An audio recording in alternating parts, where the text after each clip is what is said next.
ద్వితీయోపదేశకాండము 28వ అధ్యాయము 6వ వచనం. ద్వితీయోపదేశకాండము 28వ అధ్యాయము 6వ వచనం చదవండమ్మా.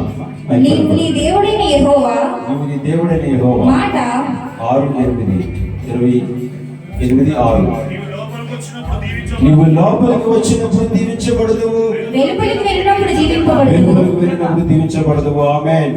ఈ మాటను బట్టి మరి కుటుంబానికి మరి లోపలికి వచ్చిన బయటికి వెళ్ళిన ఈ కుటుంబానికి ఎప్పుడు దేవుడు తోడై ఉండి గొప్ప రక్షణ దయచేయాలని మన మధ్య దైవ సేవకులు ఫ్రాన్సిస్ గారు ప్రార్థన చేస్తారు. పరిశుద్ధుడా, ప్రేమ గల మా తండ్రి దగ్గర రాజా, మమ్మల్ని జ్ఞాపకం వస్తున్న మా ప్రియపరులకు తండ్రి, ఈ పరిశుద్ధుడా వస్తున్నట్లయినా ఈ సమయంలో ఈ కుమారుని రాజును నిరాసురాలని వేగంగా మీరు ప్రేమించిన ఈ గృహాన్ని పట్టించుకోవచ్చు. తాను కళ్ళు ఊహించలేదు, మేము ఊహించలేదు నా తండ్రి. నీ చిత్తం ఎంతో గొప్పది, ఏమైనా చేయగలరు. నువ్వు సమర్థుడు ఆయన. నీ బిడ్డను తలగా చేస్తావు కానీ తోకగా చేయవు. ఈ హైదరాబాద్ మా పట్టణంలో ఒక చక్కటి ఇల్లు కట్టించావు జనిస్తున్న చూడు. నీ దాసుకి ఇచ్చిన ఆ భాగ్యాన్ని పట్టిస్తున్న చూడు. ఆయనకి ఇచ్చిన భార్యని, కుమార్తెను, తల్లిని, తమ్ముని, బావగారిని, కుటుంబానికి అధికారి, అధిపతి, యజమానుడిగా నువ్వే నడిపించడం సాధించాలి. మహిమా గంత ప్రభావంలో సాధించాలి. యేసు నామములో ప్రార్థించి పెట్టుకుంటున్నాం మా తండ్రి. ఆమేన్.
ఇండ్లు కట్టించుకొని వాటిలో నివసించుడి, తోటలు నాటి వాటి ఫలము అనుభవించుడి. హల్లెలూయా, హల్లెలూయా. ఇండ్లు కట్టుకొని వాటిలో నివసించుడి, తోటలు నాటి వాటి ఫలము అనుభవించుడి. ఈ వాక్యమును బట్టి ఈ కుటుంబాన్ని దేవుడు దీవించి ఆస్వాదించాలని మన మధ్యలో దేవ సేవకులకు ప్రవీణ్ ప్రార్థన చేస్తారు.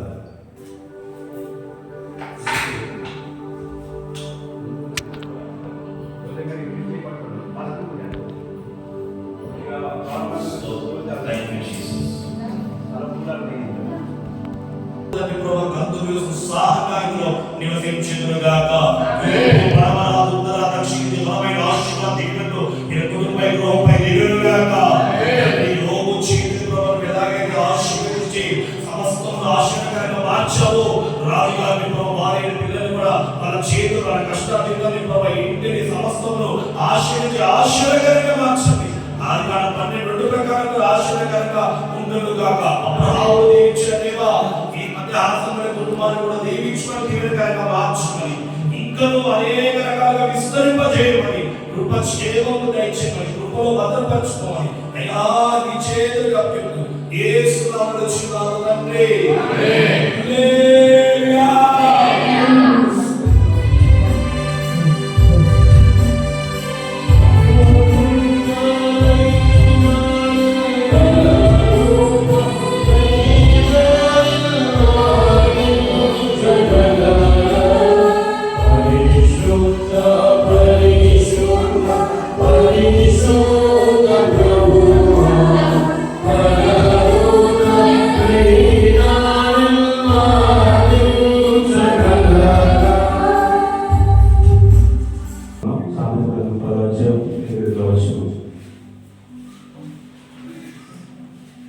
యెహోవా ఆశీర్వాదం యెహోవా ఆశీర్వాదం ఐశ్వర్యం ఇచ్చెను. ఐశ్వర్యం ఇచ్చెను. నరక కష్టము చేత కష్టము చేత ఆ ఆశీర్వాదం ఎక్కువ కాదు. హల్లెలూయా. యెహోవా ఆశీర్వాదము ఈ దేవుని కుటుంబానికి ఐశ్వర్యం ఇచ్చింది కాబట్టి ఈ ఐశ్వర్యం శాశ్వత జీవం వారు తోడుగా ఉండి ఇప్పుడు నడిపిస్తున్న దేవుని మహిమార్గంగా జీవించాలని మన మంచి దేవసేవకులు మరి చిన్నబాబు గారు ప్రార్థించారు. హైదరాబాద్ నగరంలో అయా ఇదిగో రాజు గారిని మరి సహోదరి మేరీ గారిని దీవించి అయా ఇదిగో ఏర్పాటు చేసిన ఈ గృహమును బట్టి ప్రభావ నేను స్తుతిస్తున్నాం అని మొక్కలుస్తున్నాం. ఇదిగో నాయన నీ మాట చొప్పున నీ కట్టడం చొప్పున నడిచిన వారిని నువ్వు నిండాలుగా దీవించేవాడు ఆయన. అయా నువ్వు అన్ని విషయాల్లో ఆశీర్వదించేవాడు. ఇదిగో నీవు నీ పొట్లలోను నీ భూఫలమును నీ గర్భఫలమును ఆశీర్వదింపబడును అని అయా ద్వితీయోపదేశకాండం 28వ అధ్యాయం శ్రమించినట్లుగా ఇదిగో నువ్వు తాగా కృపను గ్రహించమని ఈ కుటుంబానికి మెండైన దీవెనలు దయచేయమని అన్నిటికంటే శ్రేష్టముగా రక్షణలోను ఆత్మీయతలోను ఇంకా అంతకంతకు ఎదుగునట్లుగా వర్ధిల్లునట్లుగా కృప దయచేయమని యేసుక్రీస్తు పరిశుద్ధ నామములో అడిగి వేడుచున్నాం తండ్రి. ఆమేన్ ఆమేన్.